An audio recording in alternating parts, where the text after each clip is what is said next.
Alright, everybody. Welcome to the stream, welcome to the show.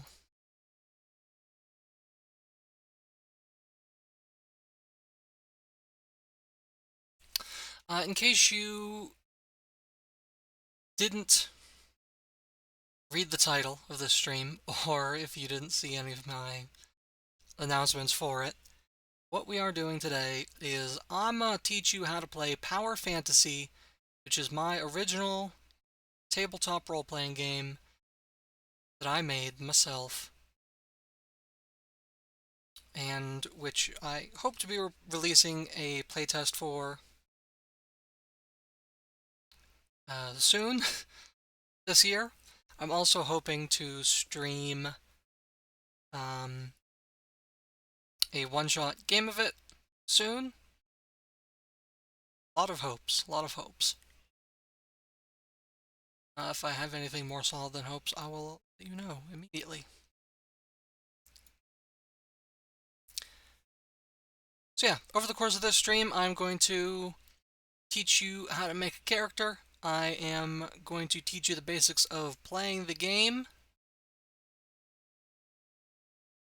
And I'm also going to release a special preview PDF, which will be free to download. It'll give you access to some of the various power sets available in the game, very same ones which we are going to be using to create our character today.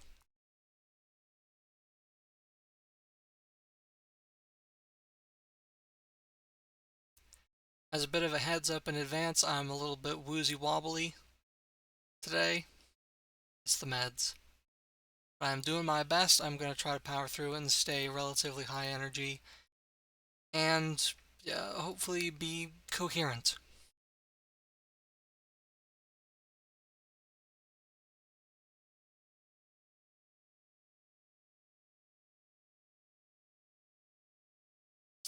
So, let's get started.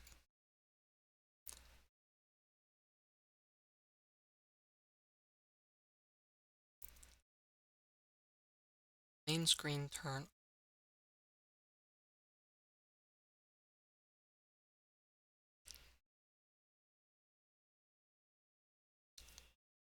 Alright, what we are looking at here is the character sheet, at least the basic character sheet that I've come up with for the game. Anyone that has played tabletop role-playing games in the past probably finds it like very familiar in its general shape. I do want to call your attention in particular to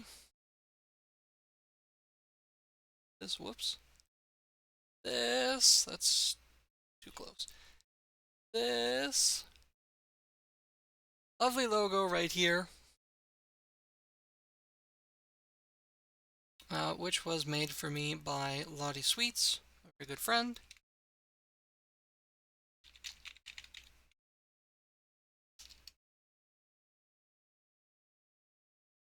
Shout out in chat.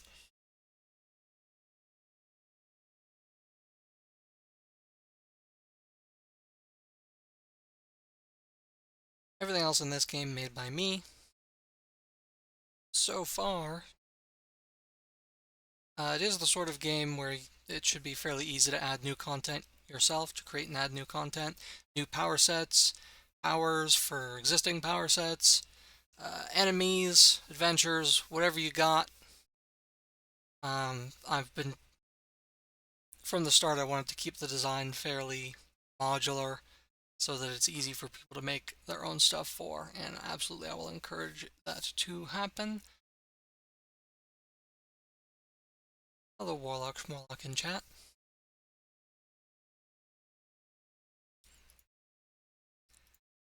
I also have my little cue cards of notes to remind me what I'm doing because of the aforementioned woozy wobbly.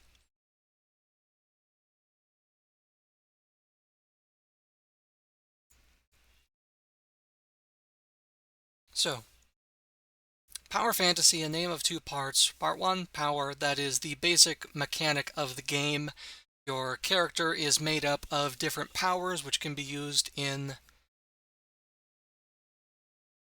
different situations.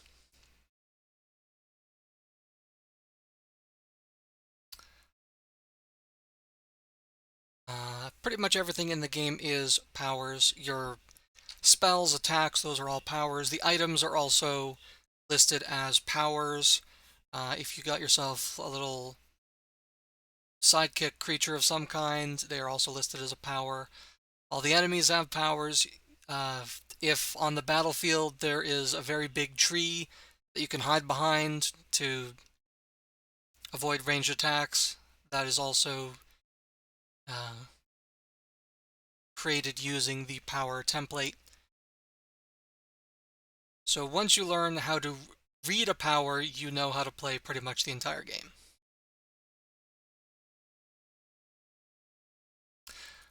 But in order to do that, you need a few things. You're going to need a handful of friends. Hello, Pixie XE. Somebody is going to have to take on the role of the game master. Everybody else is going to be a player and is going to make their own unique character. Again, this should sound pretty familiar for anybody who has played Dungeons & Dragons or any other tabletop game. Many of them run along the same line so far. In terms of other materials, you're probably going to want some paper, maybe a copy of this nice character sheet, pen or pencil, and you're going to need some dice. This game uses only 6-sided dice, but you are probably going to want a good handful of them. One is enough, but trust me, it feels better to roll 20.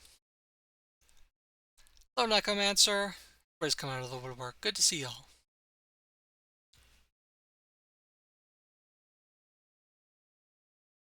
Can't stay, but good luck. I'm awesome.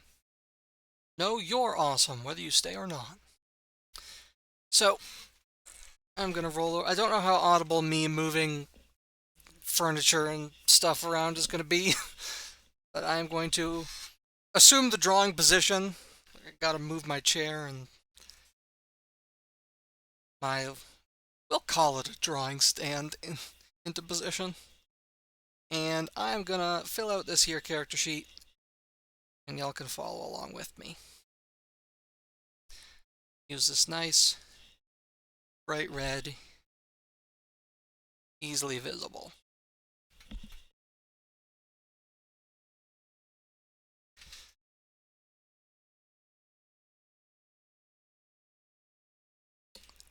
So, all of the different steps for creating a character, of course, are going to be laid out in the rules. It is absolutely possible to, like, skip ahead, skip back, do things in whatever order seems to make sense to you. Let's see. Oops. We'll start in this top section here. First field we need to fill in, player. That's going to be me.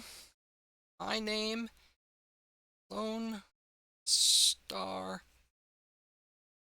North. And we need the name of our character, which is going to be Lanester North. Completely different. Original character, do not steal. As in many fantasy role-playing games, you also can choose a species for your character. This is technically an optional rule that the Game Master can choose to just edit out, and the game doesn't change a whole lot. Your choice of species boils down to really just one extra power that you get. But for the purposes of this demonstration, we will use it. My species gonna be halfling.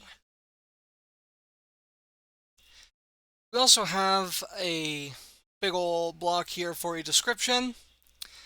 We also have an even bigger block down here for a portrait. So for now, I'm going to leave the description field blank. I can use it to add notes or any other such thing later if I choose.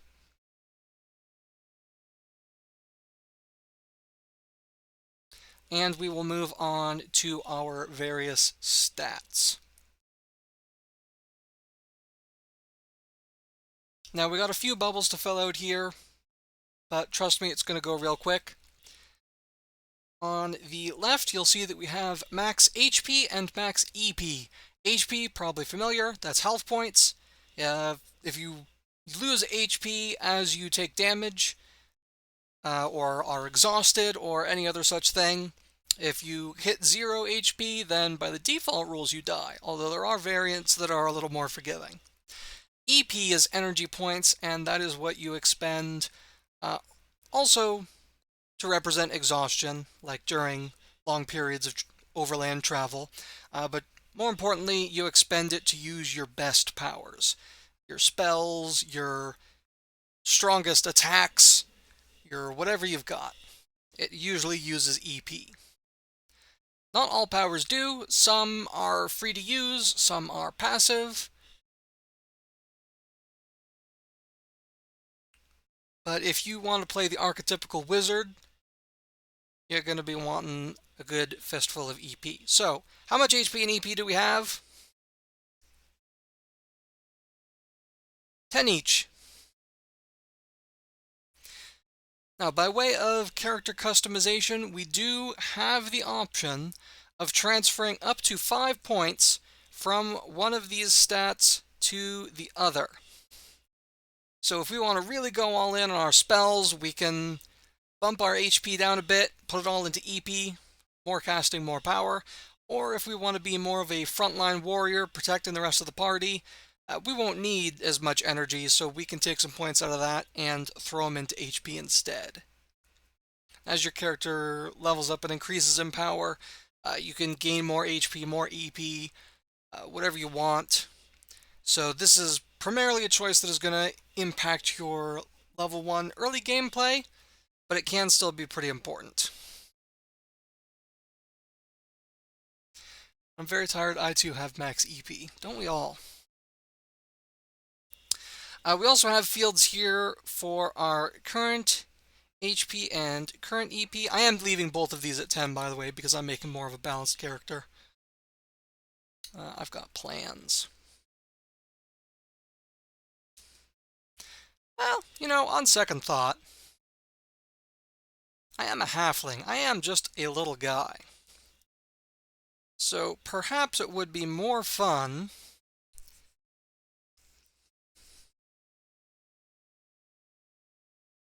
to bump it down just a little. I don't feel like going all the way down to 5, but I do like that lucky number 13 and the max EP. In our current space, we can also write these same numbers as we play. Like, let's say I take some damage, I can cross out this 7 and I can write down a 5 because I took 2 damage. Or as I cast a spell or use another power, I can bump this down from 13 to 10, use this full space in the bubble. But for now, I'm just going to copy the maximum amounts. We have some other stats here. We have stamina and we have prowess. We don't get to customize these as a level 1 character. Our stamina is 3. This is how many powers we can use on our turn during a combat scenario. Or it doesn't necessarily have to be combat, just any time crunch sort of situation, like your classic Indiana Jones escape from the rolling boulder sort of thing. Higher your stamina is, the more powers you can use on your turn. You can also bank stamina if you have some left over at the end of your turn, and you can use it between your turns for reaction powers. These are things like defending yourself to reduce damage, or getting out of the way, or whatever it may be. There's lots of options. Prowess is going to start at 1. This is kind of just a general measure of a character's power and ability. You'll see where it is written here, prowess, that the first 2 letters are in little square brackets. Wherever you see that, I guess it's not a symbol, wherever you see those letters in the rules of the game, in the descriptions of a power, you substitute the letters PR for your prowess value. So if you have a power that says you deal damage equal to PR plus 2 dice, prowess is 1, that's 1 plus 2 dice, that's 3 dice total. You can increase your stamina and your prowess as you level up. for now, this is what they are. Level 1, we're just starting out. Experience points, we don't have any yet. XP to next level, I am tweaking this, but as the rules currently stand, just 5. Pretty easy.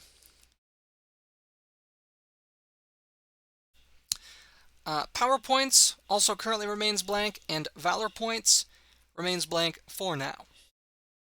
To explain what these are, level, also general measure of power. When your level goes up, you gain some power points, which you can spend to learn new powers or to increase your other stats.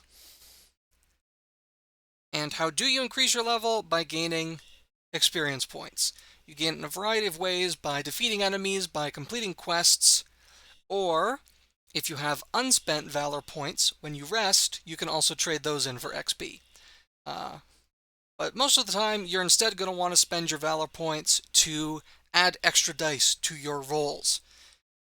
The amount of extra dice that you add is equal to your prowess.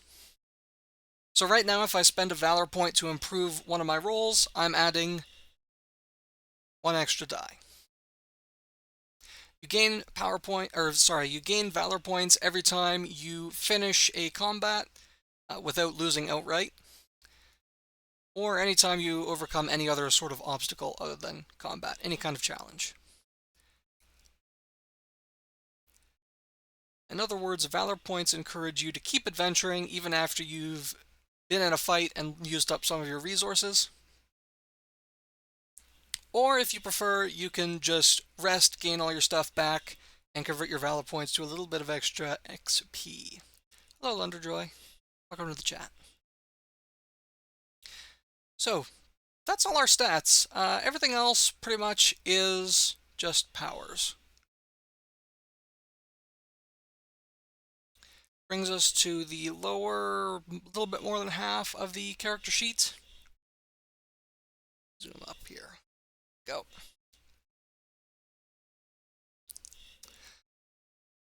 We have a couple different blocks to put in text. Faction levels, we don't have to worry about that right now. Faction levels are any group of people in the world of the game that likes you, thinks well of you, considers you trustworthy or reliable. Your faction level with them goes up. A faction could be anything like an organization, a government, just the people of a village, like a particular very powerful monster in the forest. Could be anything. But for right now, we don't have any faction levels. If we did, we would maybe gain some extra perks when dealing with those people, and you guessed it, they come in the form of powers. But we don't have to worry about that for now. We can just leave it blank. We also have space down here for items. We have 5 slots for items of any kind, and another 5 slots for pocket-size items specifically. I'll get to that in a moment, because the most important choice while making our character is power sets. As a new character, we get to choose 2 power sets, which will sort of define what kind of character we are, what kind of things we can do, and all that goodness. You can gain more power sets as you level up by spending power points, or you can just gain new powers within a power set that you already have. It's more expensive to learn a new power set, but you also tend to gain like a handful of powers every time you learn a new one, so it's worthwhile to branch out a bit. So what power sets are we going to choose? I left this up to y'all. The list of options that I posted on Blue Sky and on my Discord are as follows. There are 18 power sets to choose from. They are Aero Elementalism, Aether Elementalism, Arcana, Dual Wielding, Endurance, Geo Elementalism, Hydro Elementalism, Knavery, Luck, Martial Arts, Protection, Pyro Elementalism, Restoration, Sharpshooting, Summoning, Swashbuckling, Weapon Mastery, or Wrath. About half of these got votes. It was pretty spread out, pretty even, but 3 of them came out on top, those being Knavery, Luck, and Summoning. Now that's 3 power sets. As a level 1 character, we can only have 2. How do we resolve the tie? Easy. Lottie Sweets made me this beautiful logo, so Lottie Sweets' votes count for an extra half a vote.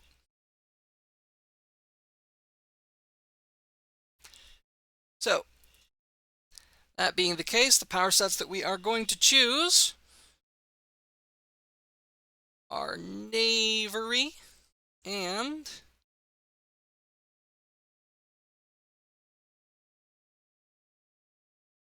Summoning. Little woozy, as I said. Excuse my horrible handwriting. Nobody needs to understand it but me because it's my character sheet. Now, I did promise that I was going to release unto all of you a free preview of Power Fantasy in the form of the full power lists for both of the power sets that we chose, but because there was a 3-way tie, I'm instead going to release 3 full power sets.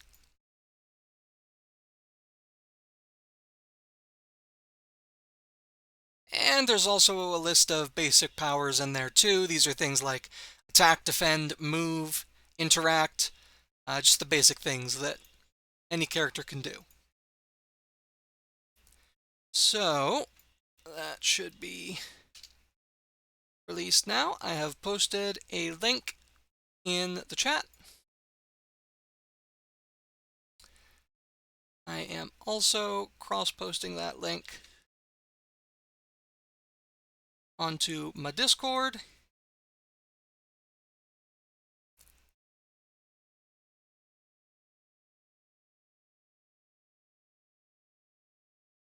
And onto Blue Sky.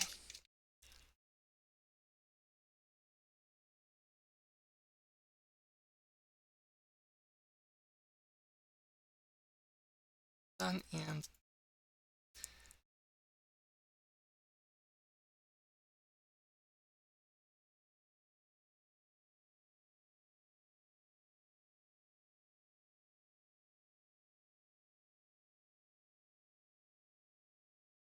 so, feel free to give that a download, flip through it, you can follow along as I go through the process here.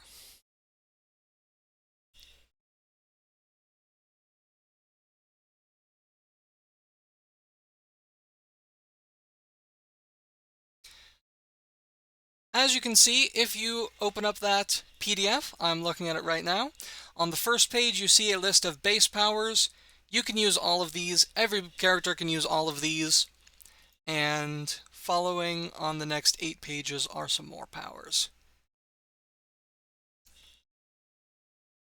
For each power set that you choose, you gain a handful of starting powers to kind of give you the basics of the power set.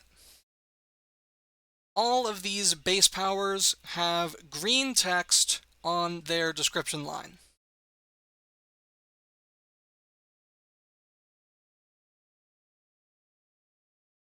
At this time, I am going to switch over to page 2 of my character sheet.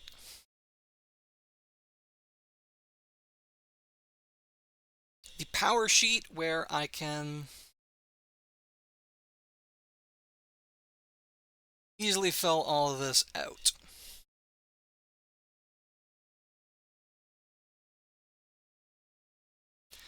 So at the top again, I will fill in the name of my character, Lanester North. Power set. I can fit all of these onto one power sheet, so I'm just going to write Avery slash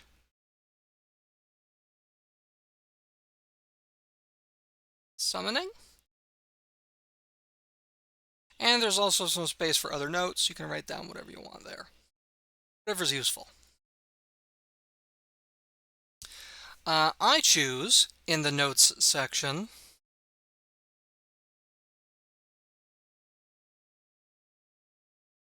to write down the effects of being a halfling, also described as a power. Basically, what that gives me is +1. That's terrible. There we go. +1 resist die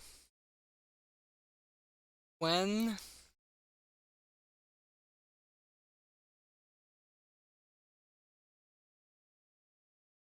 defending.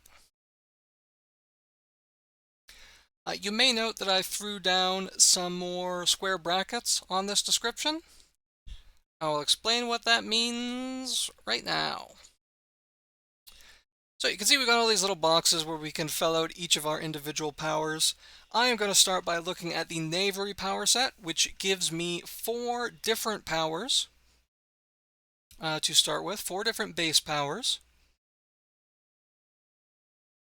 The very first power listed in any power set is the base primary power.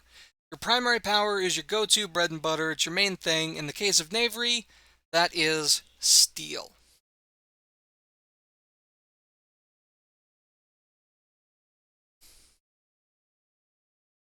Power type, base, primary power. Ranks.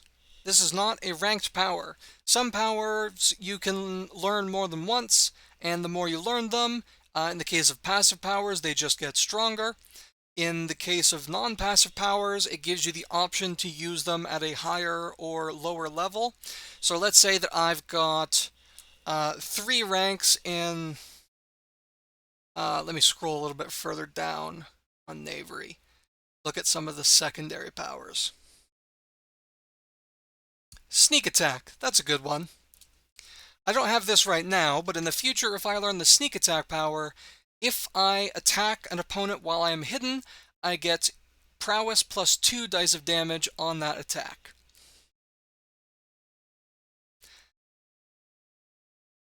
I can learn this power up to 5 times, and I can choose how many times I want to use it every time I use it, how many ranks I want to apply. For each rank that I apply, the cost is 1 EP. So when I first learned this, I can only use it at rank 1. I can spend 1 EP to gain these extra dice. If I use it at rank 2, I can spend 2 EP to gain even more dice. At level 1, it's prowess +2. At 2 ranks, it's prowess +3, and an extra die for every extra rank added.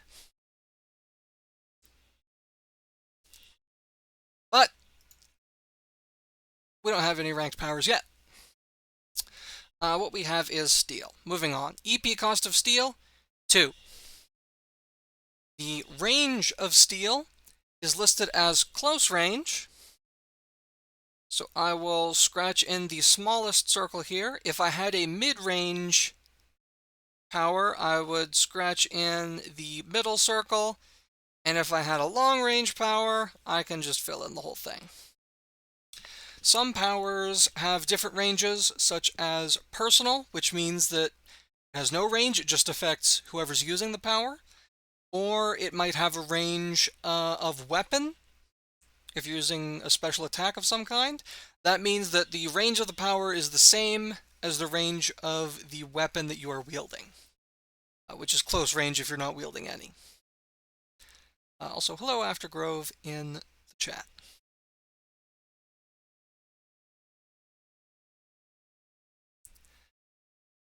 So, for the Steel power, looking at our other text blocks here, we have dice rolled and notes. What the Steel power does is while we are hidden, we can roll. That's it. There we go. I know the difference between P and an R. We can roll PR dice in order to steal an item from an opponent or to steal an unattended item from the environment. It must be a pocket-sized item. And the number of items that we can steal is equal to the number of successful dice.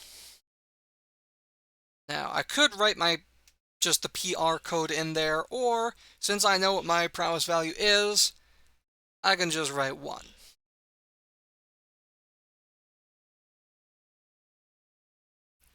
In addition to the prowess code, you will see that there have been some other words in the description, which are also bolded and with square brackets around them. In this case, in the case of the steel power, you have the words hidden and the words pocket size. These are keywords or just keys. Keys don't do anything on their own, but they do act as a shorthand for how different powers interact with each other. For example, in the case of knavery, I'm going to leave the notes blank. You can just read what's on the friggin' thing. I don't need to write it all out. We're at time crunch here. Not really, but my brain's going to stop working sooner or later. The next base power, a base secondary power, is... actually, no, let's skip ahead. Into the Shadows, that's the one I'm looking for. Into the Shadows. It's the third power listed under Knavery. This is base secondary power. It costs nothing, has no ranks. Range is personal, so we can just leave range blank, or we can cross it out, or we can do whatever we want to do. The effect of this power is simply that as long as there is some sort of cover to duck behind, you become hidden. And I will write this one down.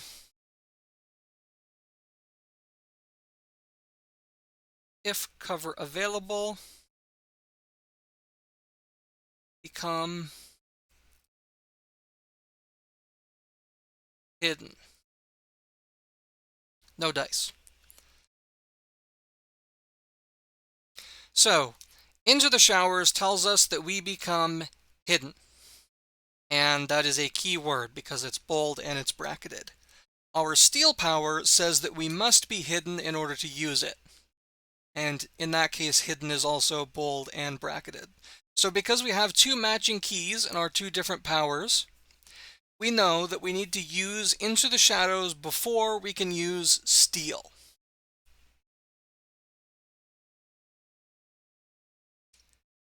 Very simple. We also have another base power, Concealment.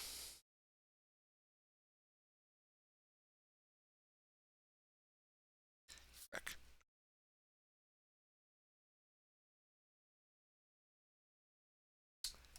No ranks. VP cost, and this one is listed as long range. So we'll just scratch it in. Concealment is a passive power, so we don't have to activate it.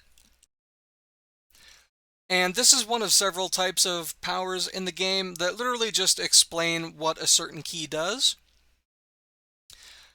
In this case, it says what being hidden gets us. A creature or object that is hidden can't be targeted by powers unless a power targets every creature in a zone. Zones go back into our range values, and we will cover that a little bit more later. A use of the Interact power, that's a basic power that everybody has, can spot a hidden creature, but the hidden creature can use the Defend power, also a basic power, to resist being found. If a hidden creature attempts to damage or actively impede another creature, the hidden creature is revealed. Making too much noise or otherwise drawing attention also reveals them, as does ending their turn out in the open. So this sort of power, again, literally just explains what being hidden means, and it exists so that these rules don't have to be written out in every power that makes you hidden. That's what it's for.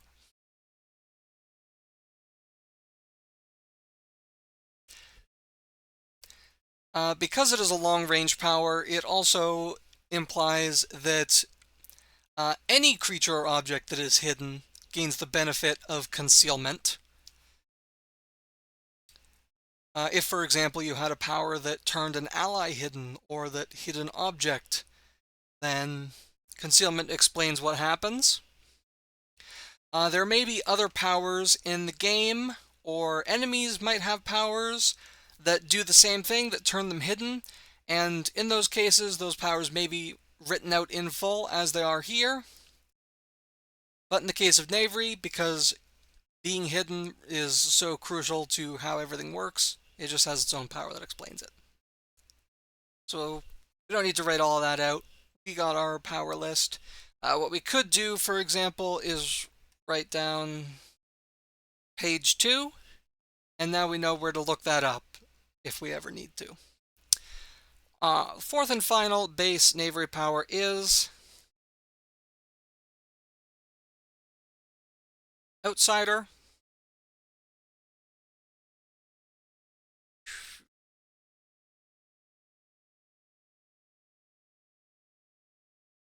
This is a passive personal power. No ranks, no EP cost, no dice, and all this says is that you are considered to be an outsider.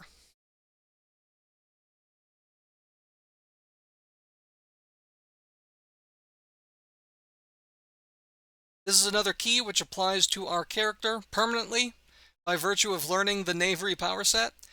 There are no other rules listed under the outsider power to explain exactly what this means.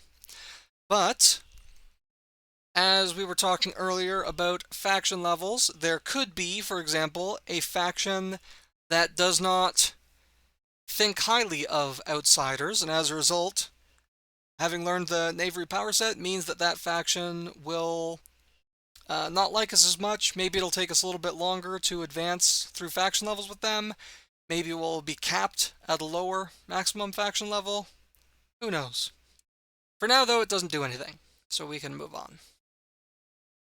Got 4 more little boxes here to fill out.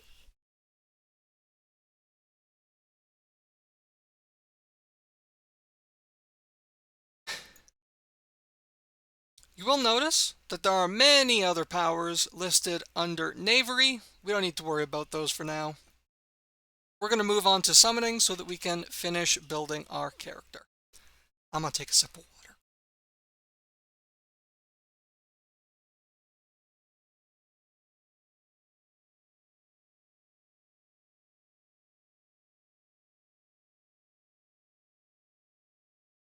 That's better.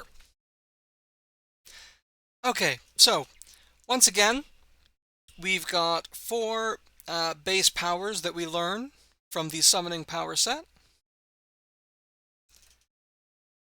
Our base primary power, summon monster. Hell yeah, that sounds awesome.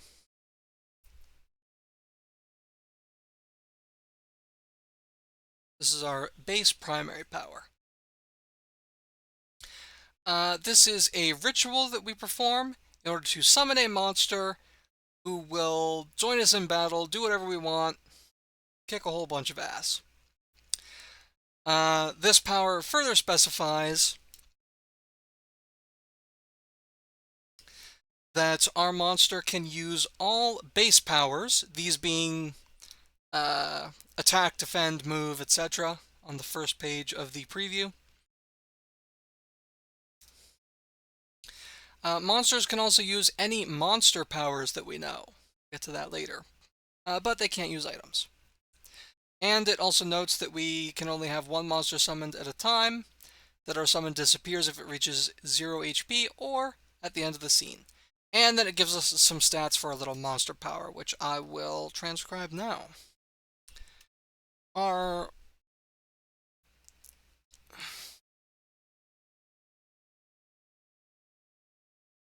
monster partner has HP 3, P also 3, stamina 1, and prowess 1. So we'll recognize these stats from our own character. Health points, energy points, stamina, and prowess.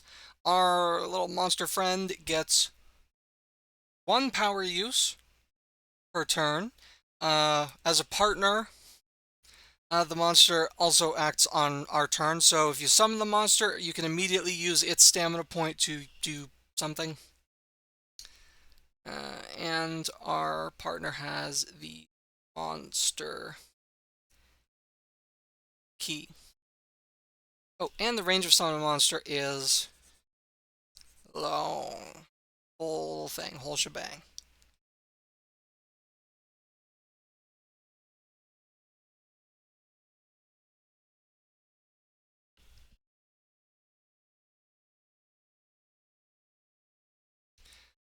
Moving on, I'm going to record the rest of my base powers out of order, but you'll see why.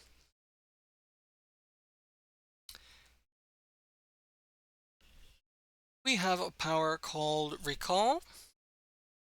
Also long range. Just scratch that in real quick. No EP cost.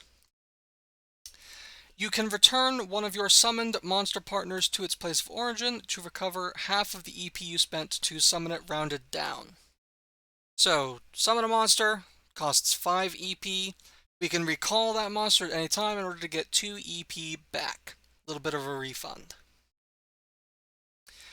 This power also clarifies that at the end of a scene, I can use it automatically on any monster partners that remain.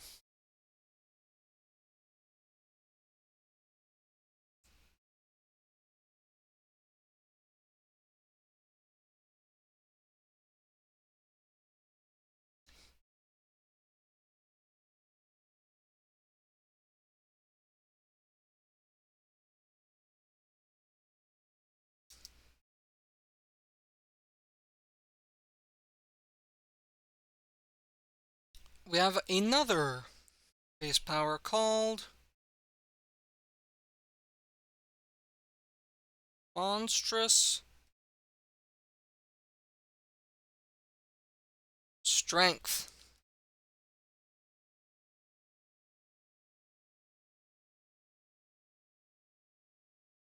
This is a base secondary monster power. Now, as Summon Monster clarified for us, our monster can use monster powers. Our character cannot. What this does is our monster makes an attack which deals prowess plus 1 dice of damage. So we'll just write 2 dice. We can also clarify that these are damage dice as opposed, for example, to resist dice, which allow us to prevent effects from happening to us, or effect dice, which don't reduce HP but cause some other beneficial to us, bad for enemy sort of thing to happen. And our 4th base power from summoning, Heretic.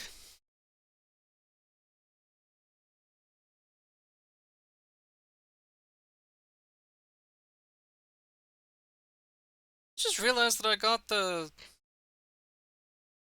text out of alignment here. I will go back and fix that.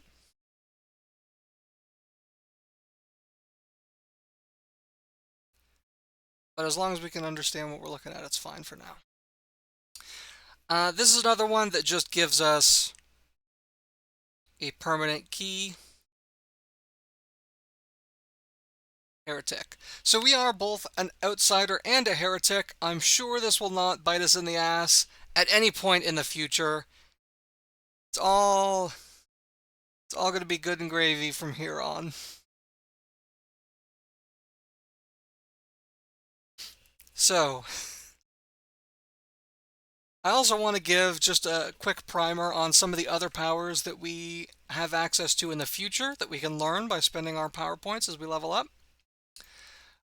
Looking still at the summoning power set, you'll see that some of the other powers have red text on their description line, and some have blue. The ones with red text are primary powers. We have other primary powers, such as Summon Monster, in the case of the summoning power set. As a primary power, you can apply these red text powers as upgrades whenever you use Summon a Monster, as long as you have learned the power and you have enough energy points to spend. For example, with Energetic Monster, we could summon a monster with more EP, which means that it can use monstrous strength more often. Or if we learned Hardy Monster, our monster could gain +1 resist die against all damage and effects. We can apply as many different primary powers as we want, as long as we have enough EP to spend it and as long as we know them all. Which can result, in this case, in us summoning a very big, very powerful monster that can do a lot of damage, soak up a bunch of hits, and generally just be big, scary, stompy. We love to see it.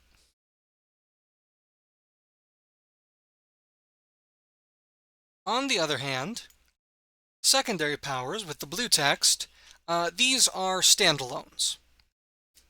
In the case of summoning, there are 5 options: Banish, Monstrous Guardian, Summon Stampede, Void Bolt, and Void Rift. These are all separate powers that do not interact in any way with our primary power. There's just other things that we can do. For example, Banish. You can attempt to banish a monster instantly in order to just remove it without having to chew through all of its health points, rather. Or we could take the Void Bolt secondary power, which is a spell that deals damage to most creatures, but against a monster, with that, there's that keyword again, it will instead heal. So that's prowess plus 2 dice of damage, or 2 health points of healing. That would be a good one for us to learn if we want, for whatever reason, to be careful to keep our monster alive. Like if we have lots of primary powers that we learn and that we can apply, Void Bolt can help us keep that big, stompy, powerful monster alive rather than dying and us losing all of the energy that we used to summon it. Lots of different options.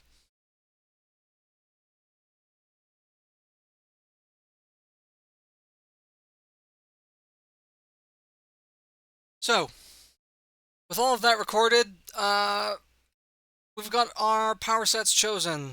Check that off. We don't have to check that off. I just like checking things off.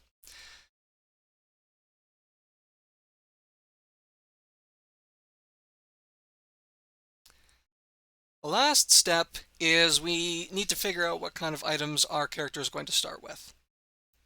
This is something that has undergone revision. Power Fantasy does not use coins. It doesn't use any kind of wealth stat that you increase or deduct from. You just have to either find items or convince somebody to give them to you. This is an example of what faction levels are good for. If you have a faction level with a town, however high that level is, determines what sort of items they're willing to spot you.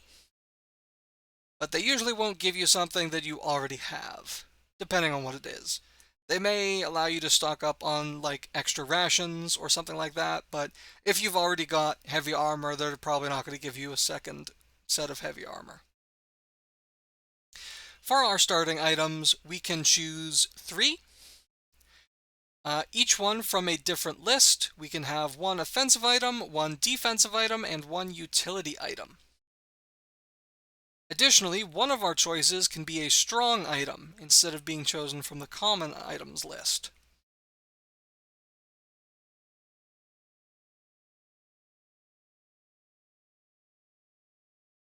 Now, since we have a summoner and a knave,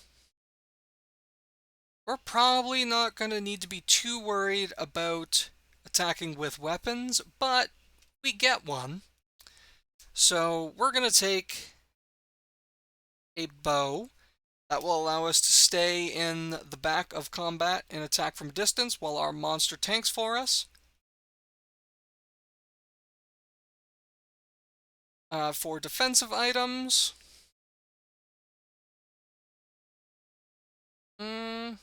a bow takes 2 hands to use, so I don't want to take a shield.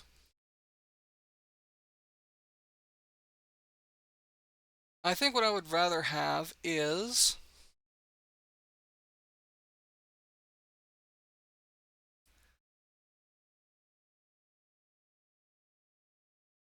light armor.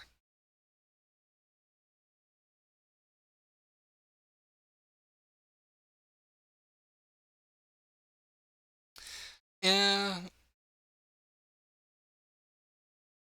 now heavy armor is a strong item that I could take instead of light armor, but that's going to make it a little more expensive for me to cast rituals. I don't like that because my summoning spell, well, it's not a spell, it's a ritual. My summoning ritual is already really expensive. We don't want to jack that up any higher. So, since we don't need a good weapon because we got our monster, and we don't need better armor because it'll make our rituals more expensive, I'm going to take a strong utility item. Although in the case of utility items, if you take the strong option, you just get to pick 3 common ones. So, I'm going to get 2 rations, which counts as a single option. Rations are pocket size, so I can list them on the separate section here.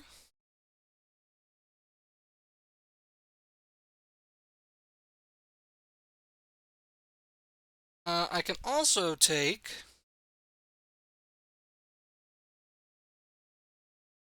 a healing potion.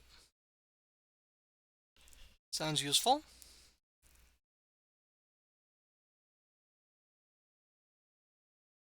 And since I am, after all, a knave, I'm going to take some caltrops. I believe that caltrops are pocket size. Double check before I make an absolute fool of myself. Handheld items, worn items, other items, caltrops, pocket size. Nice. Additionally, I have listed items using up these slots here, but because I can wear my armor and I can hold my bow in both hands, items that you wear and items that you hold do not count against your item weight, which means that I could still hold 5 more items of any size.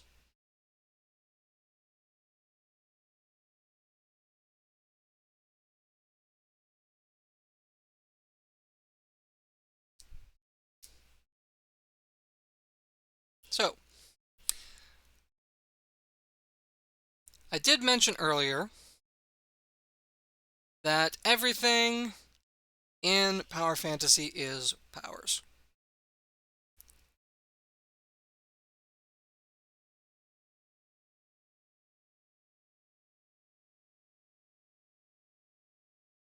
So, I'm going to fill these out on a second power sheet.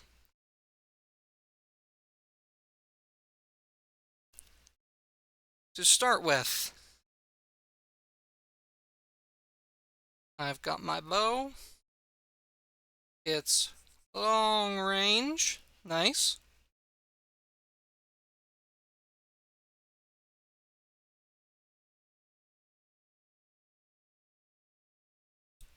Power type, it's an item.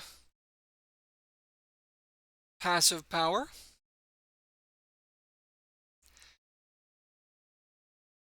As long as I am wielding the bow, which requires 2 hands, And using it to attack, I get +1 die of damage.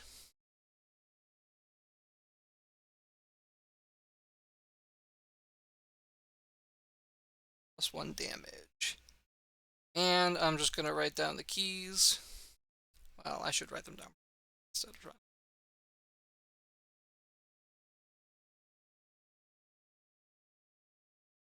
Our bow is two-handed.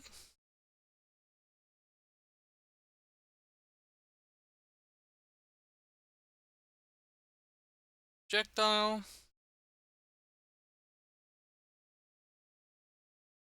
Weapon.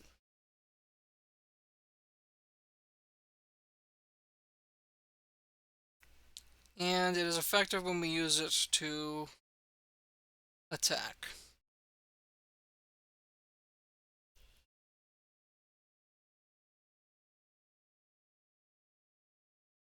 Next, light armor.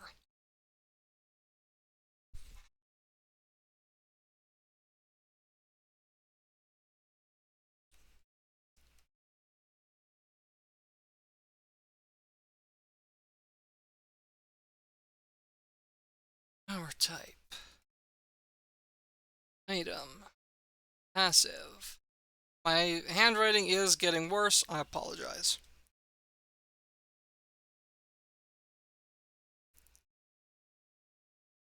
Now, the description here specifies where on the body my armor is worn, specifically on the body, meaning generally the torso. That means that I can't wear a second item on the same part. But I could wear light armor and a helmet because the helmet is worn on the head, or I could wear... Oh, I did this way wrong. Quick edit. Screw these caltrops. I took a bow. I need a quiver. Caltrops would have been pretty funny, though.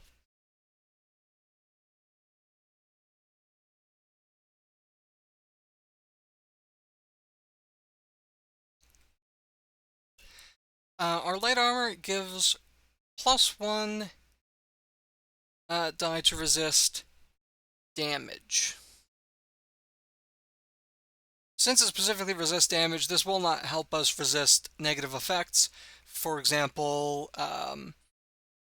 if an enemy power was going to cause us to trip and fall down, or if it was going to freeze us in place, but not damage us, then the light armor would not protect us against that. There is one other important trait that we need to know about light armor. At the end of any scene where you rolled the armor's bonus resist die, you must roll a break die. A break die is something special. I'm still going to explain how dice work, but break die basically means roll a single die. If it comes up 1, that's a failure, and if it fails, in this case, our armor is destroyed.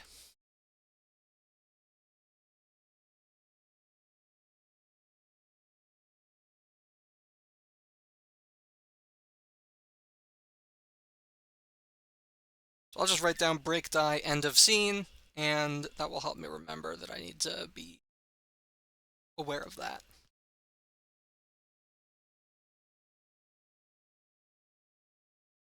Our other items, we have 2 rations, a healing potion, and a quiver. Rations are pretty simple. We can just eat them when we rest.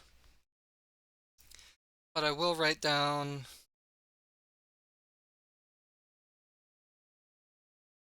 utility items.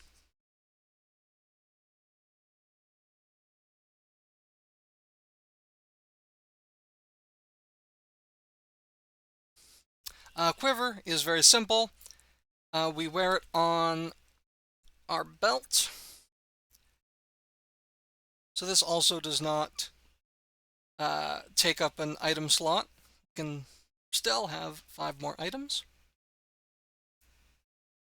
And what this allows us to do is it holds ammunition for a projectile weapon. We have to specify what kind of ammunition we have, but that's pretty simple. We have arrows.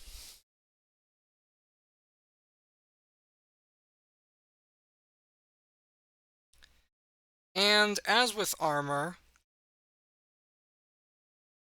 at the end of a scene in which we used arrows from our quiver, we must roll a break die. If that break die is a failure, then we have run out of arrows. So we don't have to track ammunition individually. We don't have to track or buy it, one by one by one. Just anytime we use it, there is a chance that we used all of it. Whoopsie doodles. But if we run out of arrows, the quiver itself is still good, and we can refill on arrows anywhere that arrows are available, generally. And last but not least, we have healing potion. Go.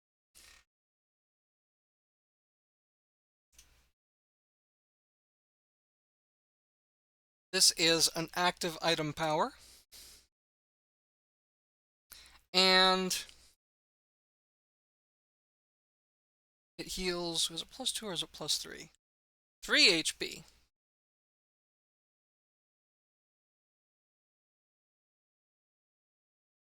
And we will note that it is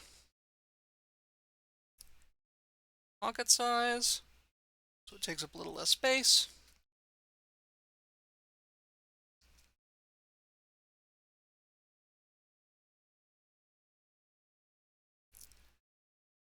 And potions only stay good for 3 rests. So if we go too long without using our potion, it'll go bad, and it won't be any good to us anymore.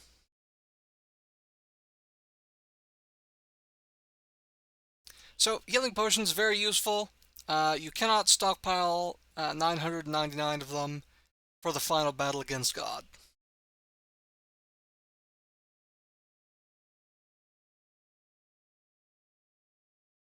So yeah, that's all of our powers filled out. Looking pretty good. Also, I double screwed this up. This should go here, our regular items, and we are also wearing it. So still got our 5 slots to carry other items, such as a pile of treasure or whatever else we might find. Now there is one final and most important step, which is our portrait. What does our character look like? Well, I will consult the full rules of Power Fantasy to learn what halflings look like, and I will draw my character accordingly.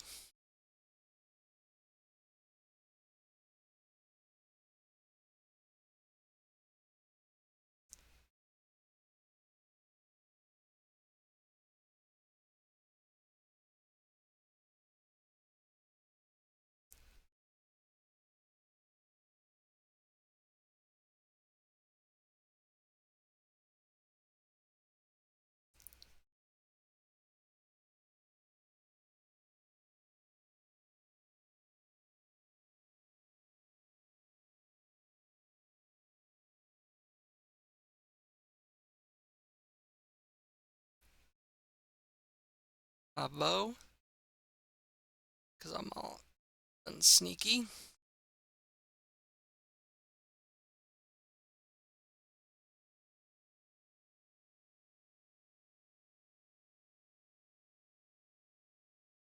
And we're gonna have a little cattail.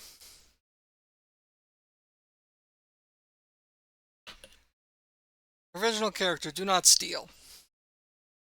And because I'm a summoner, I will also take the liberty of drawing what my monster looks like. I am really gonna rack my brain, and I decide that my monster looks like uh, ba, ba, ba, ba, ba.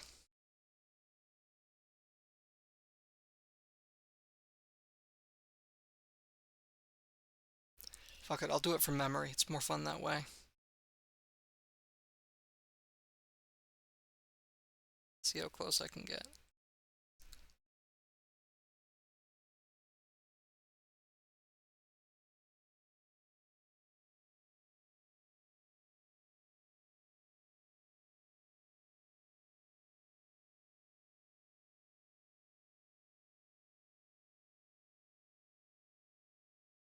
That's terrible.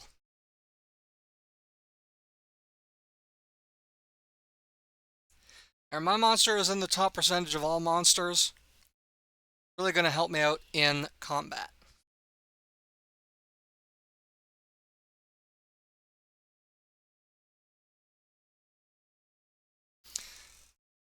Great.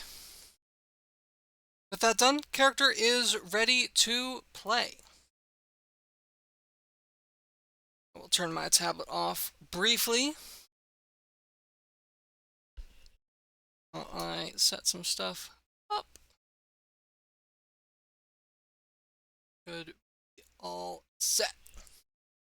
Now, I'm going to turn my tablet back on.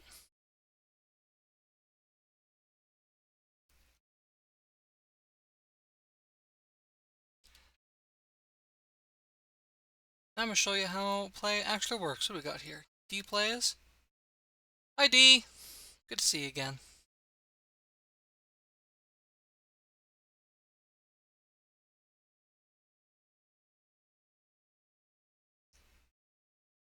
So, let's get started. We're playing Power Fantasy. We've got our character all rolled up. Lanester North, the mighty halfling knave/summoner. And we have been given a quest.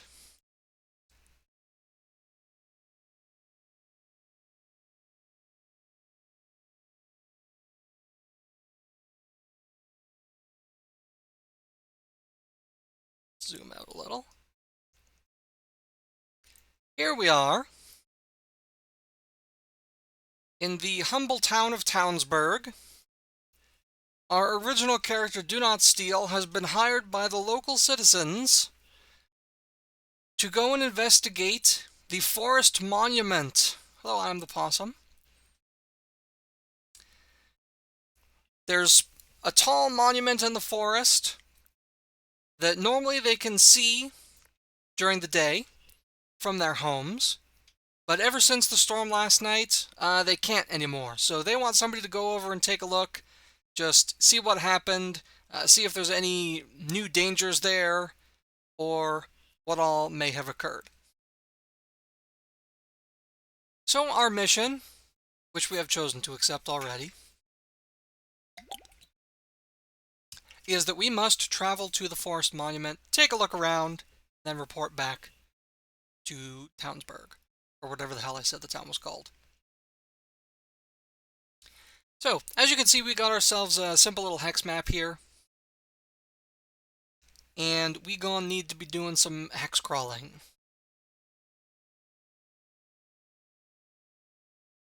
Now, it's not all that far, but nonetheless, the journey is going to take a little bit of a toll on us. Power Fantasy does not use, in its rules, static defined measurements of time or distance. You saw when we were looking at powers, it's close range, mid-range, long range. Here, while we're looking at the overworld map, distance is measured in hexes. And time is measured either in combat turns or in rests, not in minutes, hours, or days. When we travel 1 hex, we expend 1 point of either HP or EP. Everybody in the party must make this expenditure. Any partners that we may have generally are exempt. This just represents the toll of walking a long distance. But different kinds of terrain may have modifiers to alter that amount. For example, the road that leads not through the forest, but at least to its edge, allows us to move 2 hexes for 1 point of HP or EP.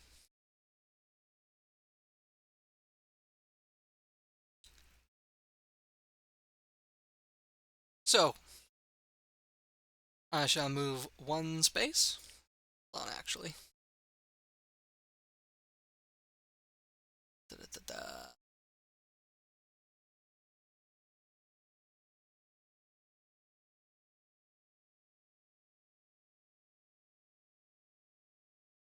They're not.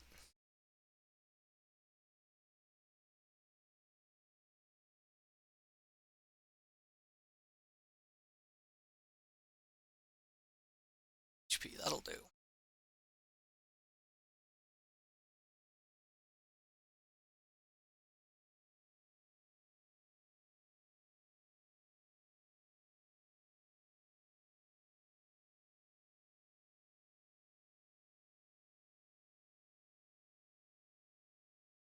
Alright.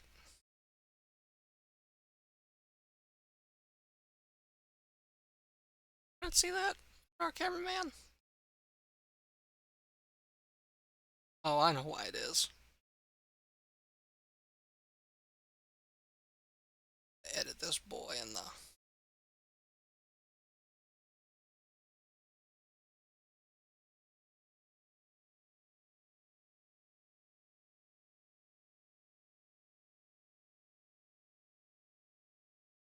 Dumb Star North. Hour of the Purse. There we are. Nice.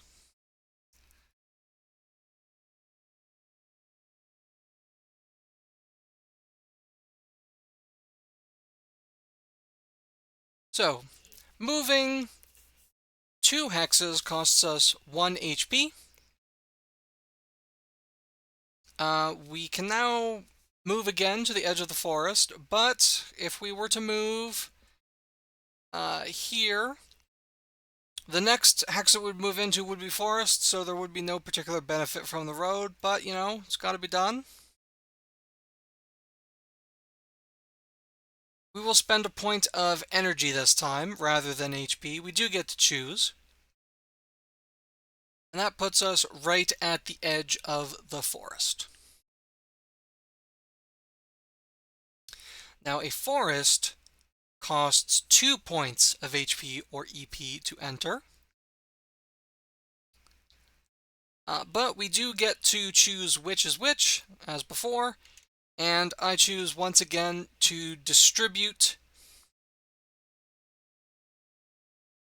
all of my expenditures evenly. There are 3 more hexes between me and my goal. It's possible that some of these hexes may have hidden dangers, enemies, and so forth.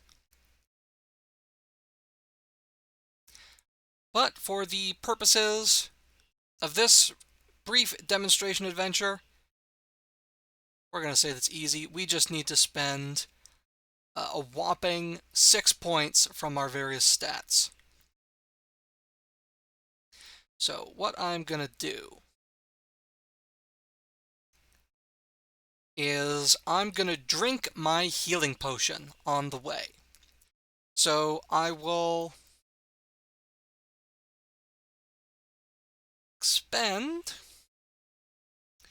3 points of HP, which I will then immediately recover, and I will dock the remaining 3 points from my EP, giving me 6 HP, 8 EP. Overland travel can be a little bit wearing, so you do need to be a little bit cautious of that. And you may need to consider resting in order to recover. Although resting also comes with its own hazards. Specifically, I want to expend some of my food in order to recover. It's possible that monsters could attack me while I'm resting, unless somebody stands watch. But if they stand watch, then they're not resting properly. There could be some sort of time factor. For example, if I had another healing potion, other than the one I just drank, I need to worry about how long that's going to last and whether it's going to go bad before I ever get to use it. Or maybe the villagers specified, hey, we really need you to get this done by tomorrow evening, so that's 1 rest away. So we'll say we're in a hurry, we use our potion, and we get there pretty quick. Once we arrive at the forest monument, we find it broken, and we find the creatures that did it. It's unclear why, and we may never know because they gon' fight us. So at this time, we will change to a combat scene. Boop. I will again make sure that you can see in full. There we are.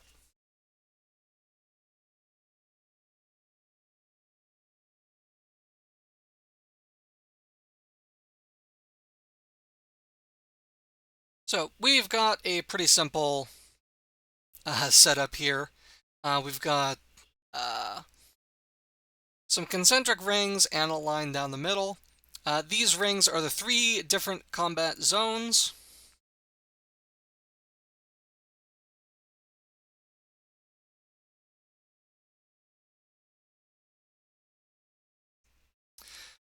In the center, we have the close range zone. If we have a power that says it is used at close range, that means we must be in the close range zone to use it, and our enemy must also be in the close range zone. The middle ring is the mid-range zone. If you have a mid-range power, you can use it to target anything in the close range or the mid-range zone. And you can be in the mid-range zone or the close range zone in order to use it. Long range zone.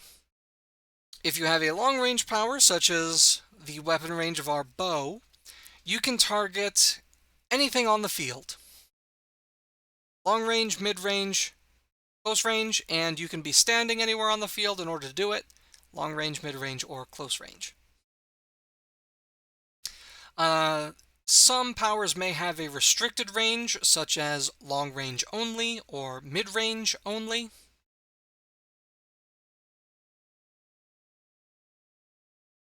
In these cases, we are a little bit more limited as to where we can stand, but we're not going to have to worry about that too much right now. At the start of the scene, I sort of blundered into the middle of a group of bushwhackers. These are leafy monsters. Similar to the ones that I summon, but wild, and for whatever reason they decided to bust up the forest monument. They have caught me at mid-range, although it is very possible that I could have ambushed them and started at long range, or I really could have stepped in it, and I could have ended up at close range.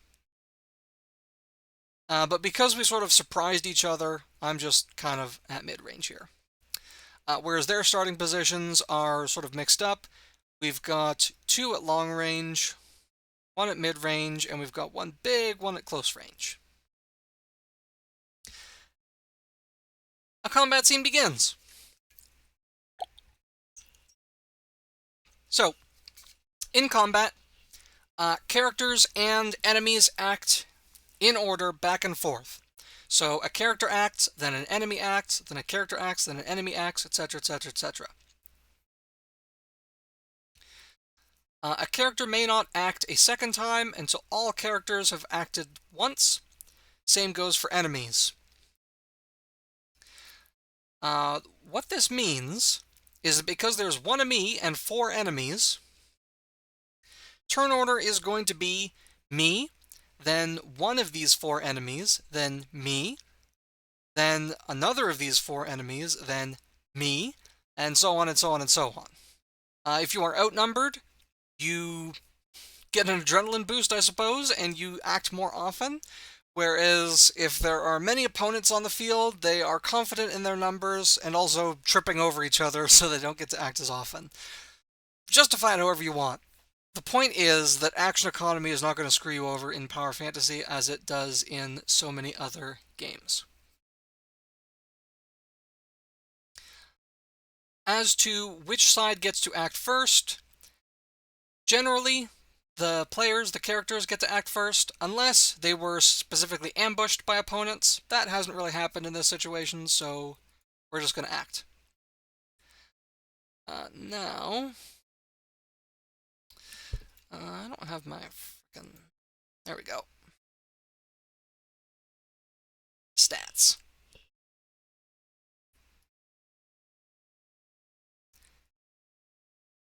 Actually, hang on.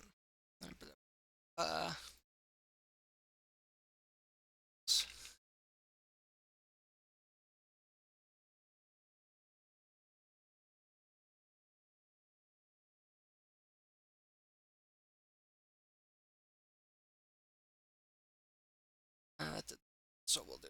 There we go. I've added a third bar representing my stamina. Gonna be important for me to know as I proceed. So, combat has begun.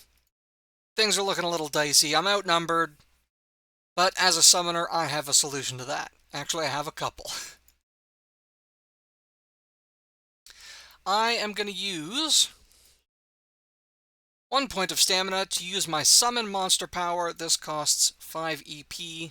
That's going to leave me at a measly 3. But it is going to allow me to get my monster Ratata onto the field. HP, P, SP.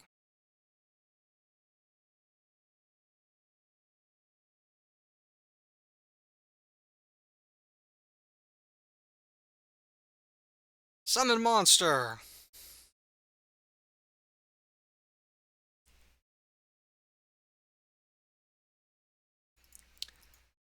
Now, because Summon a Monster has long range, I can use it from mid-range without having to move, and I can target it wherever I want on the field, so I will put Monster Rattata right up front in order to engage with the Elder Bushwhacker, and also prevent me from getting charged and murdered instantly.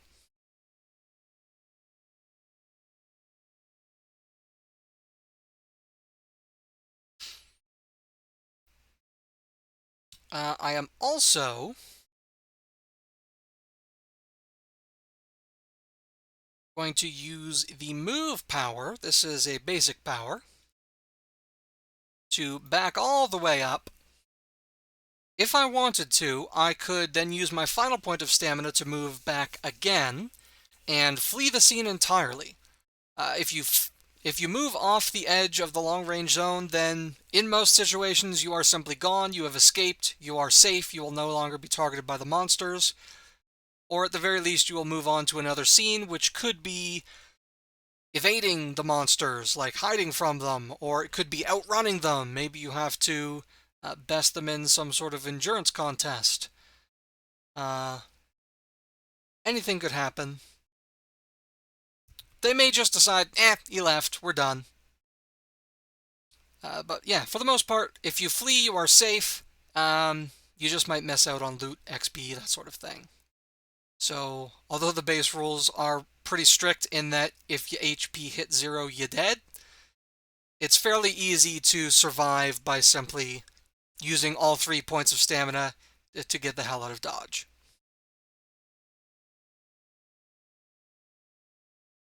So, I have 2 points of stamina left on the board. 1 on my character and 1 on Monster Rattata.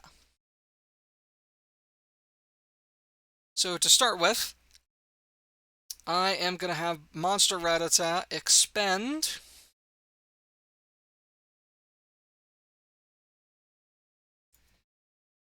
one point of EP and his only point of stamina in order to use Monstrous Strength, allowing my monster partner to attack for prowess plus 1 dice of damage. My monster has a prowess of 1, so that's 2 dice of damage. Oh, I forgot to open the monster stats. Not that you're going to see them, but I do need to know what the hell I'm doing. Here we go.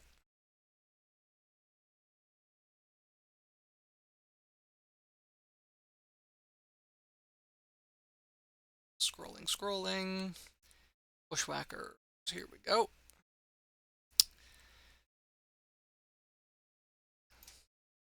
The Bushwhacker Elder is the one that I need to know right now.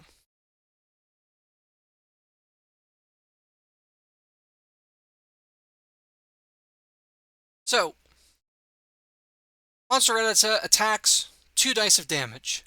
How do dice actually work? It's time to explain it. We start by rolling our 2 dice. As I said earlier, we use only d6s in this game. Did that show up? Didn't show up at all. Did I not get you set up correctly?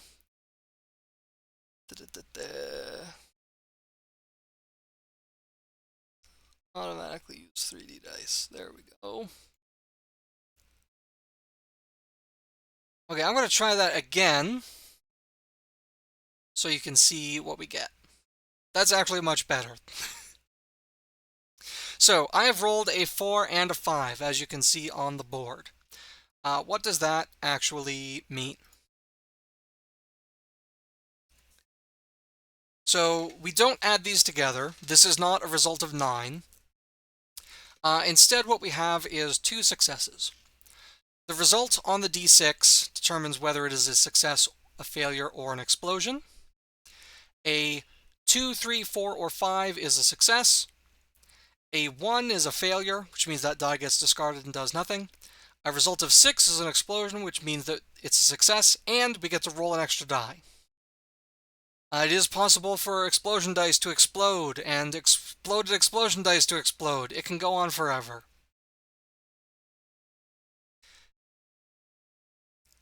But, with a 1 in 6 chance to explode, a 1 in 6 chance to fail, generally, if you are rolling 2 dice, you are looking at 2 points of damage, which is what we are showing on the board here.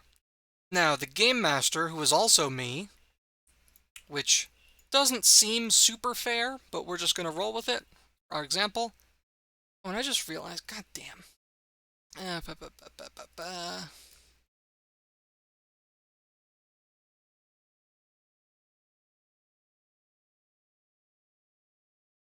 There, now you can see Monster Ratata's stats. One day I will learn how to use Roll20. Consulting the Bushwhacker Elder's stats, what we learn is that the Bushwhacker Elder has a special power that gives it 1 die to resist any damage that isn't caused by fire. Monster Ratata is a normal type, not dealing fire damage, which means that although I have dealt 2 damage, the Elder gets to roll 1 resist die to potentially reduce that. So, most of the time, you just need to know whether a die is a success or a failure. But once resist dice are introduced, it gets a little bit more complicated. I will now roll the Elder's 1 resist die. Do I want to? Nah, it's whatever. Whoop. That one went a little off the board. But it was a 2.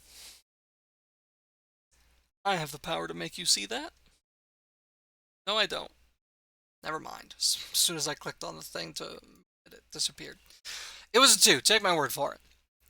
The way resist dice work is that they cancel out any die that they oppose if the result on that die is equal to or lower than the result on the resist die. Is equal to or lower, right?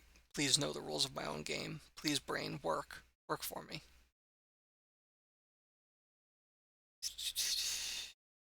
Equal or lower value. Yes, I was correct. Now, the attack was a 5 and a 4. The resist die is a 2, so in this case, the resist die has not done anything. Both points of damage go through. And the Bushwhacker Elder gets a little bit hurt.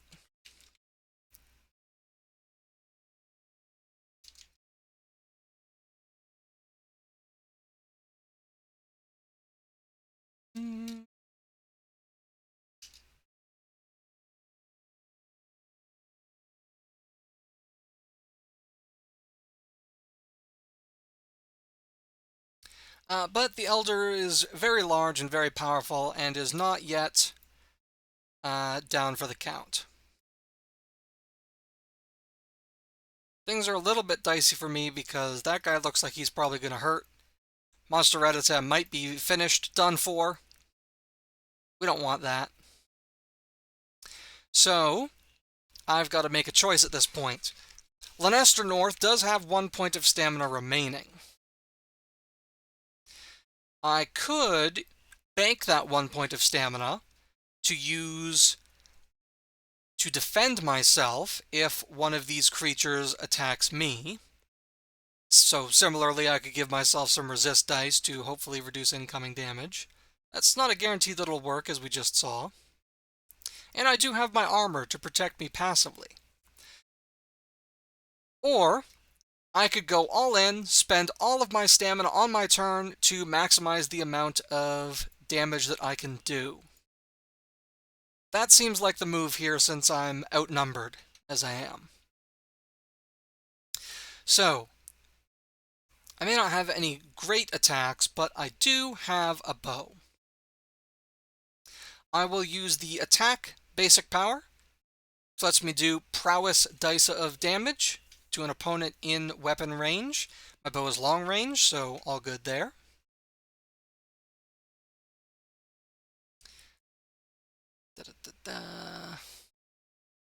And my bow, as I showed you before, gives me +1 dive damage, and actually I didn't mention this, but it gives me +1 additional dive damage if used at long range.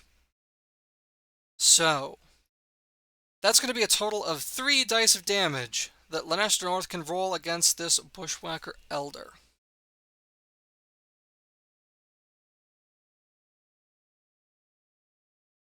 Alright, 4, 5, and 6. I told you what 6s do, they explode. So right now we're sitting at 3 successes. We're going to roll an extra die, which is another success, giving us a total of 4. The Bushwhacker Elder gains that 1 passive resist die, which is a 1! Another failure. That means 4 points of damage go through to the Elder. But it's a big beefy monster. It's not down yet.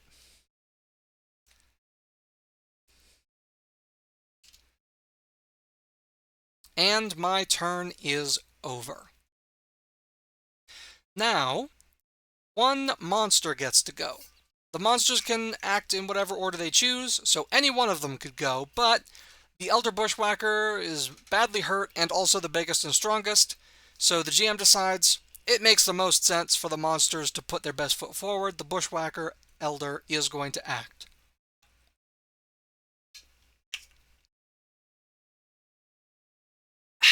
Water. I need it to live, you see. So, GM is going to consult the Elder's stats. The Elder has 2 points of stamina, which is less than me. But also has 2 prowess. Pretty strong.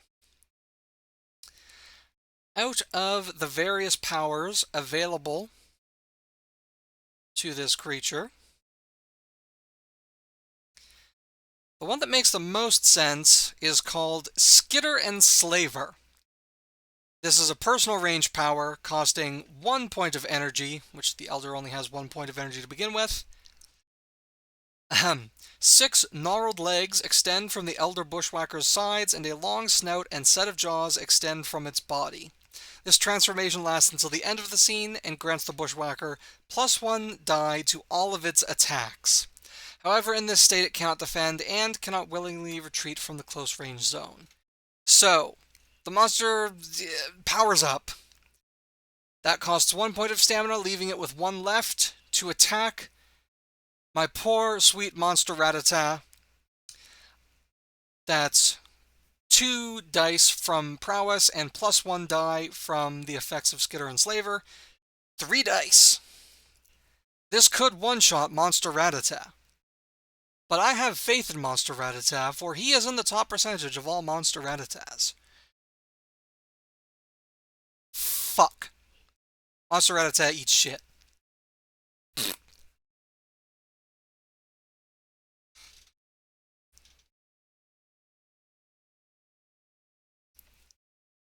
It would have been really nice for Monster Rattata to survive and use any other attack.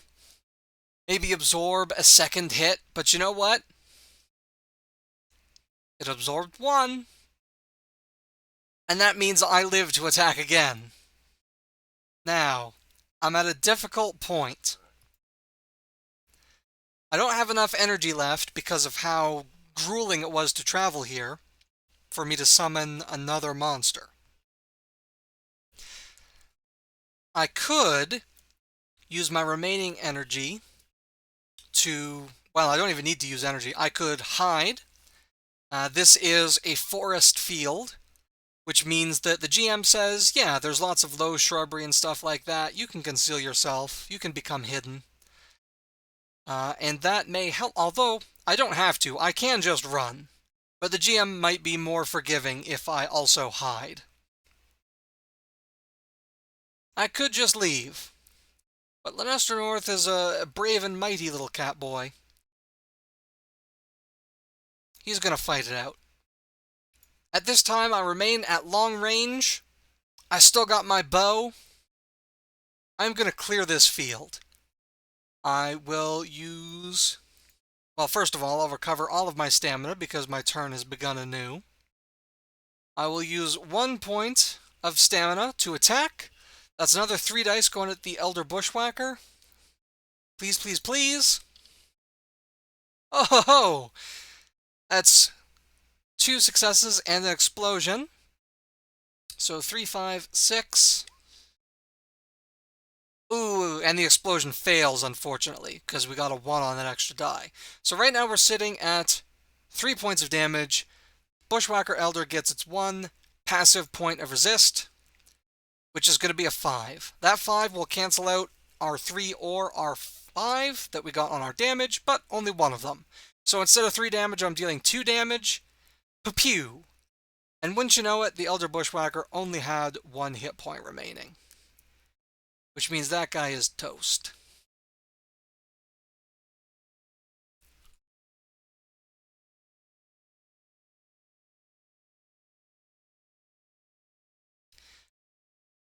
So with the boss down, I'm now feeling pretty confident about the rest of this battle. That guy took a few hits to take out, but these ones are a lot smaller, probably weaker. I think that this is going to work out in my favor. I am, once again, going to trust in my armor to protect me between my turns, and I'm going to just go all out and attack 2 more times. I will start with the Bushwhacker at mid-range. That one's closest, and therefore, theoretically, the biggest threat to me. Once again, 3 damage. Oh, I'm doing good on these explosions. And that one actually goes through. 4 damage. The Game Master will consult the Bushwhacker's stats. These little ones do not gain passive resist dice.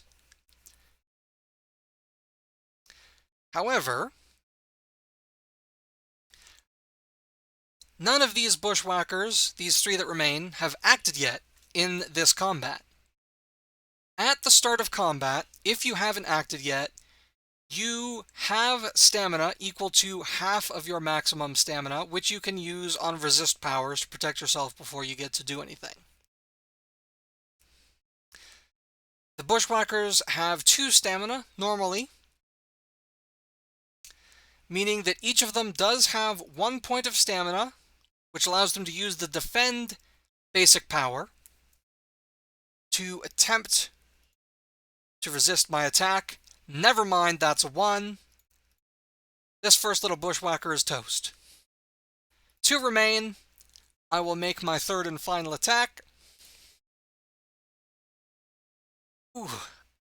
So that 1 is a failure. Right now we're sitting at 2 damage, but I got a 6, so we'll see if we can bring that back up to 3. We can. I will shoot another Bushwhacker. These guys are fairly weak. 3 damage is enough to take them out. Only 1 remains. And I've still probably got enough health and my armor to protect me. I'm confident that I can survive this. Now, of course, at this point, the lone remaining enemy might just choose to leave. It is in long-range zone. Pretty easy for it to just back out and disappear. That does still count as defeating it, and I would still get XP. But the Game Master decides that this particular Bushwhacker is the vengeful sort and wants justice done for its 3 fallen comrades. So this little guy is going to use its 2 stamina points on 2 Leaf Shot powers. This is another power of the Bushwhacker. Just deals 1 point of damage, but can be used from long range. So 2 of these, that's 2 attacks. First one, is a 6.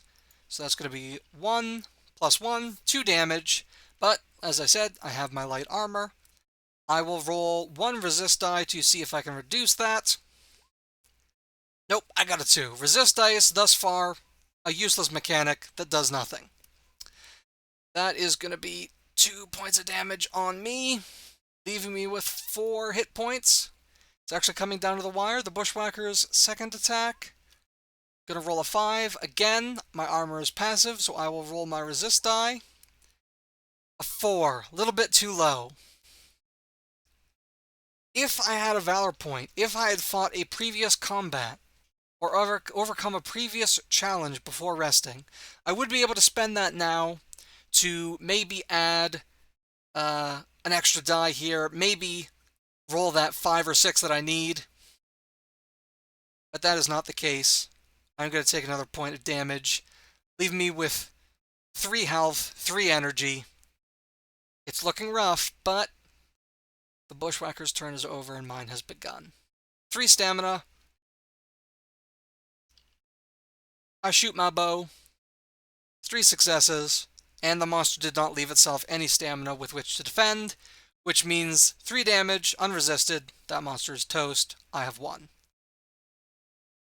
Was there ever any doubt? No, there was not.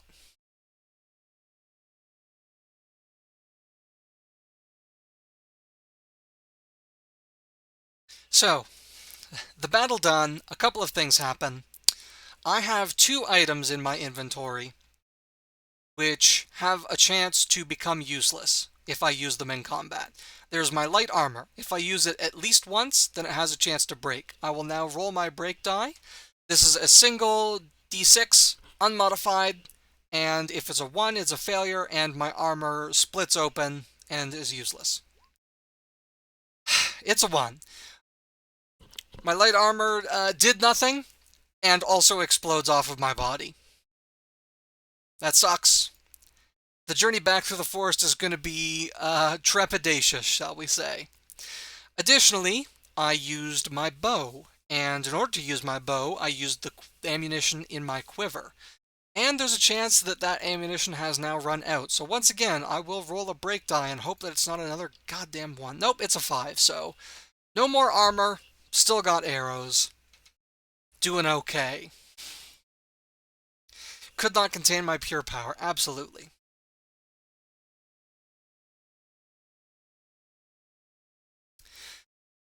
So, with that settled, if my monster was still alive, I could automatically use my recall power to get some energy back, which would give me enough to summon my monster again.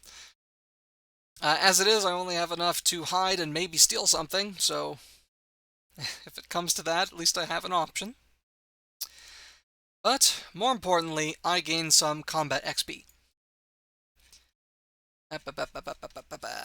Scrolling through my rules that I wrote myself so that I wouldn't have to remember them.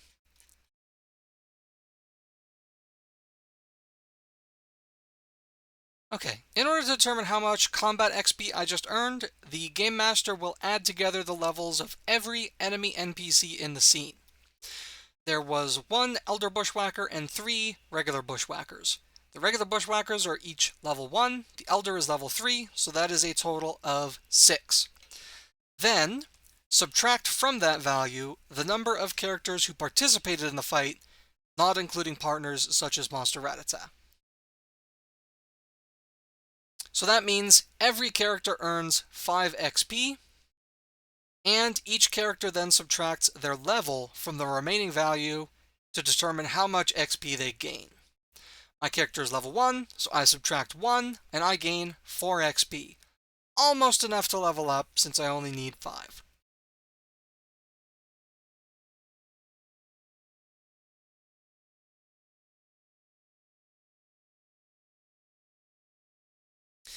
However, there is more to consider.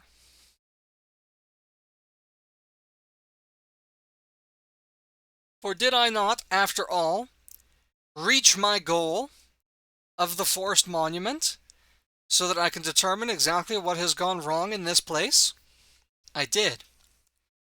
And so, with my 3 remaining energy, I will expend another... Actually, this didn't update properly. Let me... There we go. Make myself big again. So you can see my stamina bar. Nice and topped off. I will expend another 2 points of energy to search this hex in its entirety. This allows me to know pretty much everything about any special features. Sometimes it can allow me to find food. Sometimes I can find other items or other interesting things. In this case, it allows me to determine that it was not actually those monsters that knocked over the forest monument. It was a lightning strike. I can see the signs. There was a little bit of a forest fire. The monsters showed up to put the fire out, and because they were near fire, they were really agitated. That's why they fought me. It seems that a terrible tragedy has occurred, and I fought and killed some monsters that probably didn't do anything wrong. But that's okay, because they're not real. I can make them. Did you not see that? I can make monsters. They're not real. They're fake. So I choose not to let that bother me. Is there a risk of finding more threats with search? Possibly, but if your search results are high enough, then you can avoid that possibility. For the purposes of this short demonstration, that's not something we need to worry about, but what might normally happen is that I would use the interact power, and I would roll my dice. If I had other party members, they could also roll and add our totals together, and the higher our total is, the better a result that we may get for searching an area. So, for example, if I were to search and get a 0, maybe I would encounter more bushwhackers or some wolves or something like that. But with a result of 1, I simply learn what I need to learn about this location, that it was a lightning strike, nothing too much to worry about. And that being the case, I have learned everything that I needed to learn in order to satisfy the people of the town. The Game Master might say that I need to get back to town alive in order to report this to them, in order to fulfill my quest. But since I'm so close to gaining a level, the Game Master is going to say, you're good. I gain another 5 XP for completing the quest, giving me a total of 9. I needed 5 XP in order to level up, so I deduct that. I have 4 XP remaining, and I am now able to level up. Leveling up happens when you rest. You can choose to rest whenever you want, although the benefits of rest may be limited by the circumstances. If you have a safe place to rest and you have food to eat, then you recover all of your health and all of your energy to maximum. If you are missing one or the other of those things, then instead you recover half of what you're missing. If you are missing both, then you recover nothing. So, I'm in the middle of the forest. I know that there's monsters around because I just fought a bunch.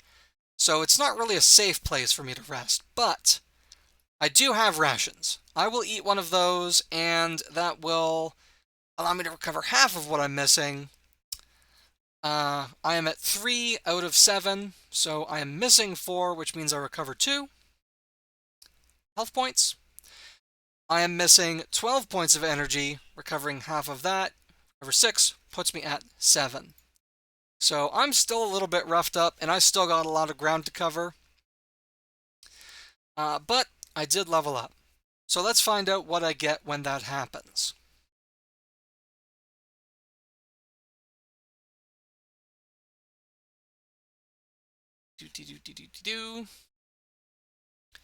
I automatically gain 1 point of maximum health and 1 point of maximum energy. So let me switch that up. Maximum health is now 8. Maximum energy is now 14. And my current values also go up, even though they're not at maximum. Gives me 6 health and 8 energy. I also gain 2 power points, which I can spend during a rest to gain whatever I want, or I can bank them and spend them later to get something more expensive. At the cost of 1 power point, I can increase either my HP or my EP by 3, which would be useful for getting back to town. Alternatively, I could spend 1 power point to gain 1 new power from a power set that I already know. So, with Knavery and Summoning already in my repertoire, I could, for example, learn the Banish power from Summoning. Costs 3 energy, but it gives me a pretty good chance to automatically remove any monster from the field. Just banish them, get rid of them. I know that there's monsters around, so that could be pretty useful. On the other hand, if I look back to Knavery, I've already got this Steel power. I could get a new primary power to make it more useful. Perhaps I could learn Mugging, which in addition to the effects of Steel, allows me to attack as part of using that power. This turns my prowess points worth of effect into prowess points worth of damage as well. So it's only 1 die, but I deal damage and I can also potentially steal some shit, making that just a more useful power overall. Or I could learn the Sneak Attack secondary power. While you are hidden, you can attack for prowess plus 2 points of damage. Now, this is a close range power, so I could use my bow, but not from long range. So I'd only get 1 bonus point of damage from the bow, but that's still a total of 4 damage for attacking while hidden. That's not bad. As well, if I reduce an opponent to 0 HP with Sneak Attack, I stay hidden, even though attacking normally breaks you out of it. These are both pretty good options. And of course there's many others. On the other hand, if I wanted to stay for now, hold on to my points, if I save up 3 power points, 1 more than I have right now, I can learn an entire new power set, which gives me all of the base powers for that set. So I could learn Luck, and that would give me the Lucky base primary power. Once per scene, when you roll a 1 on a die, you can re-roll that die. Costs me nothing to use it. I can just use it once per scene. Pretty cool.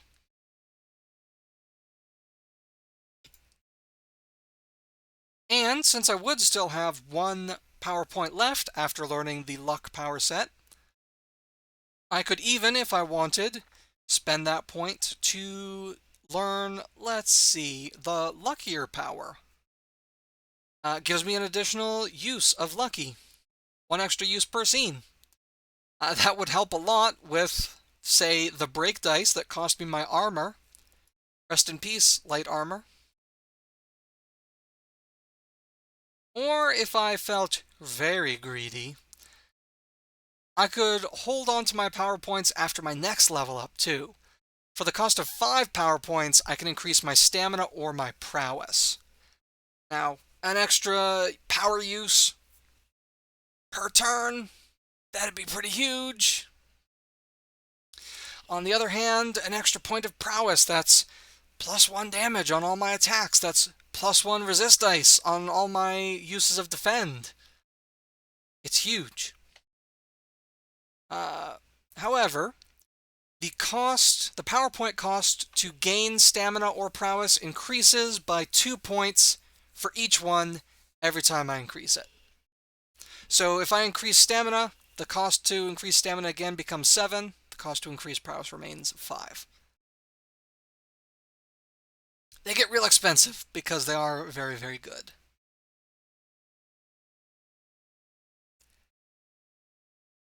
But because this adventure is pretty much over and because my brain is failing me, I'm going to ponder these options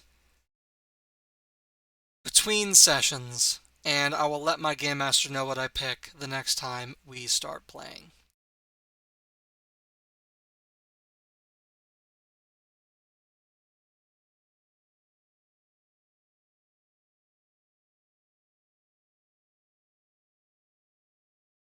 So, I hope you have all found this interesting and instructive. You now know the basics of how to play Power Fantasy and some of the amazing power sets that await you. A reminder that the 3 available in that free preview, which I will link again if anybody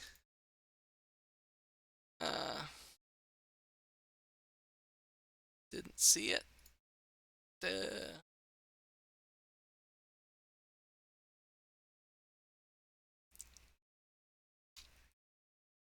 Those 3 power sets are only 3 out of 18 that are available in the playtest rules that are mostly finished but still being worked on.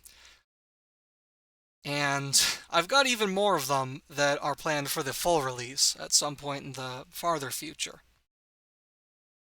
The playtest rules are also going to come with a adventure that you can run for yourself, where you too can wander through the forest and kill innocent bushwhackers that did nothing wrong. Or maybe you'll run afoul of bandits, or maybe you'll be attacked by wolves.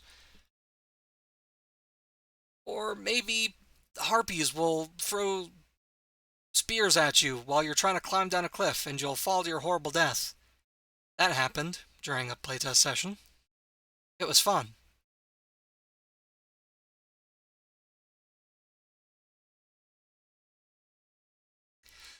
But for right now, you'll just have to make do with reading over the free preview. It's 9 pages, free on Ko-fi, links in chat.